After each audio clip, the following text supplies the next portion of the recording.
इस वक्त की बड़ी खबर आपको बता दें, स्पीकर को लेकर एनडीए नेताओं से बातचीत की गई है। सरकार द्वारा एक बातचीत की पहल की गई है। सूत्रों के मुताबिक ये जानकारी मिली है दोस्तों कि राजनाथ सिंह और किरण रिजिजू जो कि संसदीय कार्य मंत्री हैं, उन्होंने विपक्षी नेताओं के साथ साथ एनडीए नेताओं से भी बातचीत की है। जी हां, एमके स्टालिन, मल्लिकार्जुन खड़गे, ममता बनर्जी, अखिलेश यादव यानी कि तमाम बड़े विपक्षी दलों से बातचीत करके सहमति बनाने की कोशिश सरकार कर रही है। सूत्रों के हवाले से मुझे यह जानकारी मिली है दोस्तों।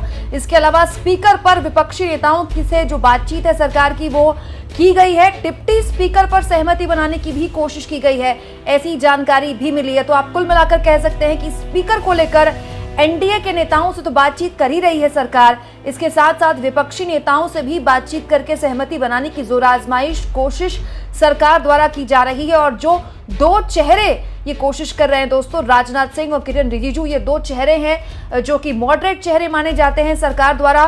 कुल जमा बात यह है कि सरकार के समझ में आ गया है कि 26 तारीख को स्पीकर को लेकर जो नाम आगे रखना है, कहीं उसको लेकर हंगामा ना हो, पशुपेश की स्थिति ना बने, तो सबको साथ लेने की जोर आजमाइश यहां सरकार द्वारा की गई है। ये बड़ी खबर लगातार मुझे मिल रही थी दोस्तों, जो ब्रेकिंग के तौर पर मैंने आपके सामने रखी। यहां मैं आपको बता दूं, ये बिल्कुल मेरी खबर पर मोहर लगाने जैसा है, क्योंकि कल मैंने आपको इस खबर के जरिए बताया था कि स्पीकर को लेकर आखिरकार सरकार के तेवर ठंडे पड़े हैं, या फिर ये कह लें कि बीजेपी के तेवर ठंडे पड़े हैं। क्योंकि स्पीकर को लेकर मैंने आपको जानकारी दी थी कि कांग्रेस पार्टी से बकायदा बातचीत करने की एक कोशिश, एक पहल सरकार द्वारा की गई, और कांग्रेस पार्टी ने दो शर्तें सरकार के आगे रखी थी। एक शर्त, जो पहली शर्त थी, वो ये कि हम देख रहे हैं कि आपकी तरफ से स्पीकर के नाम के लिए जो शख्स आगे किया जाता है, या जो नाम आगे किया जाता है, क्या वो नाम लोकसभा के पूर्व अध्यक्ष ओम बिरला जैसा होगा। क्योंकि ओम बिरला को लेकर दोस्तों विपक्षी नेताओं की बहुत नाराजगी रही है। पिछले संसद सत्र के दौरान जिस तरह से ओम बिरला ने रिकॉर्ड स्तर पर विपक्षी नेताओं को सस्पेंड किया, एक तरह से नो टॉलरेंस वाली नीति अपनाई गई विपक्षियों के लिए, और कई बिल तो बस ऐसे ही पास कर दिए गए बिना विपक्ष की मौजूदगी के।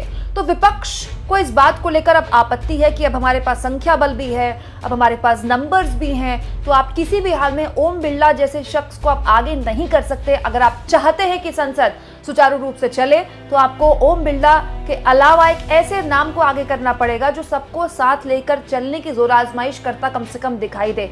और दूसरी खबर मैंने आपको इस वीडियो के जरिए कल बताई थी, जिस पर मोहर लगती दिखाई दे रही है, डिप्टी स्पीकर। जी हाँ दोस्तों, मैंने आपको कल बताया था कि कांग्रेस पार्टी ने जो दूसरी शर्त रखी है सरकार के आगे, वो रखी है डिप्टी स्पीकर को लेकर, कि डिप्टी स्पीकर विपक्ष के पास होना चाहिए, डिप्टी स्पीकर का पद विपक्ष के पास होना चाहिए, जो कि होता रहा है।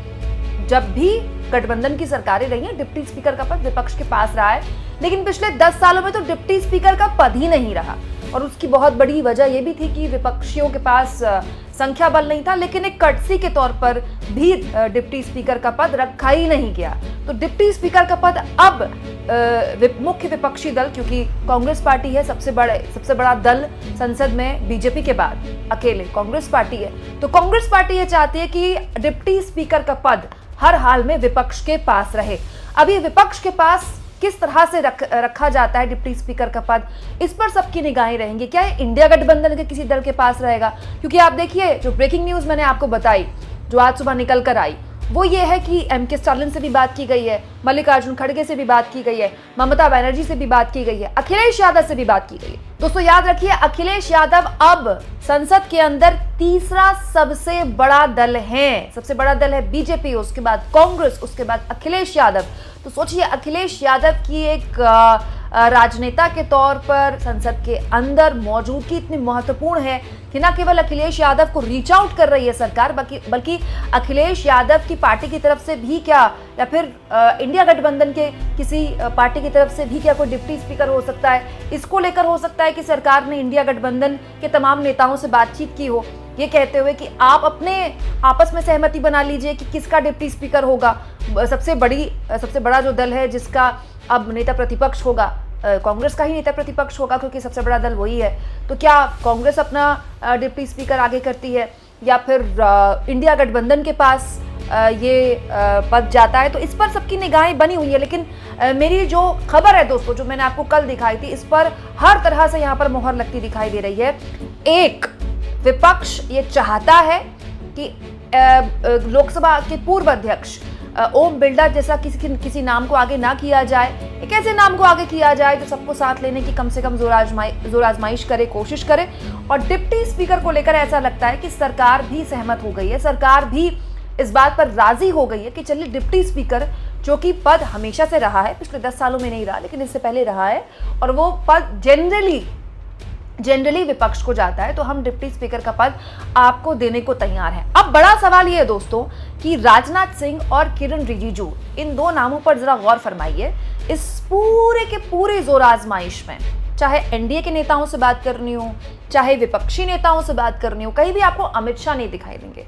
तो बीजेपी के अंदर कैसे डायनेमिक्स बदल गई है, ये इस बात का प्रमाण है। चाहे आप देखिए, विपक्षी नेताओं से बात करने के लिए अमित शाह एक माकूल चेहरा है ही नहीं, क्योंकि इतनी ज्यादा बर्फ जमा हो चुकी है विपक्षी नेताओं और अमित शाह के बीच, इतनी ज्यादा तल्खी है कि वो ऑफ द रिकॉर्ड और ऑन द रिकॉर्ड इतनी ज्यादा है कि आप उनको आगे भी नहीं कर सकते। तो राजनाथ सिंह एक मॉडरेट चेहरा है, और किरण रिजिजू तो खैर संसदीय कार्य मंत्री हैं, तो वो तो बात करेंगे ही करेंगे, तो उन दोनों को आगे किया गया है। अब देखिए, इससे जो ब्रेकिंग न्यूज मैंने आपको बताई, इससे दो बातें निकल कर आती हैं। एक बात ये निकल कर आती है दोस्तों कि स्पीकर के नाम पर एक तरह से सरकार ने हामी भर दी है, स्पीकर का नाम फाइनल हो चुका है, और सरकार अब चाहती है कि स्पीकर के नाम को लेकर कोई उहापोह की स्थिति ना हो, कोई असहज करने वाली स्थिति ना हो लोकसभा के अंदर। तो स्पीकर का नाम हो सकता है कि जब विपक्षी नेताओं से बात की गई होगी, खड़गे से बात की गई होगी, राजनाथ सिंह ने अखिलेश यादव से बात की होगी, या फिर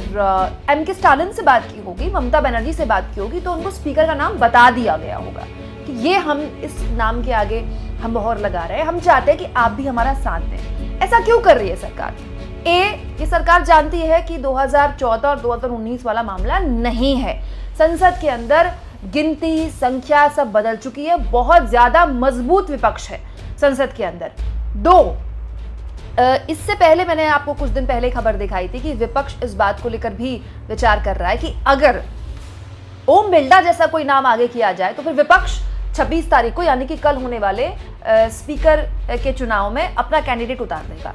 तो ऐसा तो है नहीं कि इतनी बड़ी बात, इतनी बड़ी खबर अगर सूत्रों के हवाले से ही निकल कर आई है, तो विपक्ष के पास भी अपना कोई ना कोई कैंडिडेट होगा कि अगर ओम बिरला जैसे नाम को आगे रखा जाए तो हम फिर इस कैंडिडेट को उतार देंगे। अब विपक्ष के पास इतना संख्या बल है कि नहीं है, वो स्पीकर का चुनाव जीत पाता है कि नहीं जीत पाता, ये बात की बात है। लेकिन सरकार इस तरह के किसी भी टकराव से बचना चाहेगी, क्योंकि अभी आगे संसद सत्र चलना है, लंबा चलना है। इस सत्र के बाद जो मॉनसून सत्र आ रहा है वो बहुत जल्दी आ रहा है, उसमें बजट भी पास होना है। तो बड़ा सवाल ये है दोस्तों कि अब इस पूरे के पूरे पहले जो स्पीकर का पद है, स्पीकर का चुनाव है, इसमें सरकार चाहती है कि किसी भी तरह का टकराव ना हो। तो सबसे पहले तो सरकार ने देखिए किसको रीच आउट किया, एनडीए के नेताओं को रीच आउट किया। तो जाहिर सी बात है चंद्रबाबू नायडू और नीतीश कुमार को लेकर यहाँ पर बात की गई होगी, उनको बताया गया होगा कि ये हमारे इनको लेकर हम सोच रहे हैं। और स्पीकर को लेकर नीतीश कुमार यानी कि जनता दल यूनाइटेड तो बहुत हद तक बीजेपी के साथ ही थी, बयान आ गया था जेडीयू की तरफ से कि हम बीजेपी के कैंडिडेट का समर्थन करेंगे, लेकिन टीडीपी की तरफ से अभी तक खुलकर कोई बयान नहीं आ रहा है। तो हो सकता है कि टीडीपी को भी एक तरह से अपने सहमति में लेने की कोशिश सरकार ने की हो।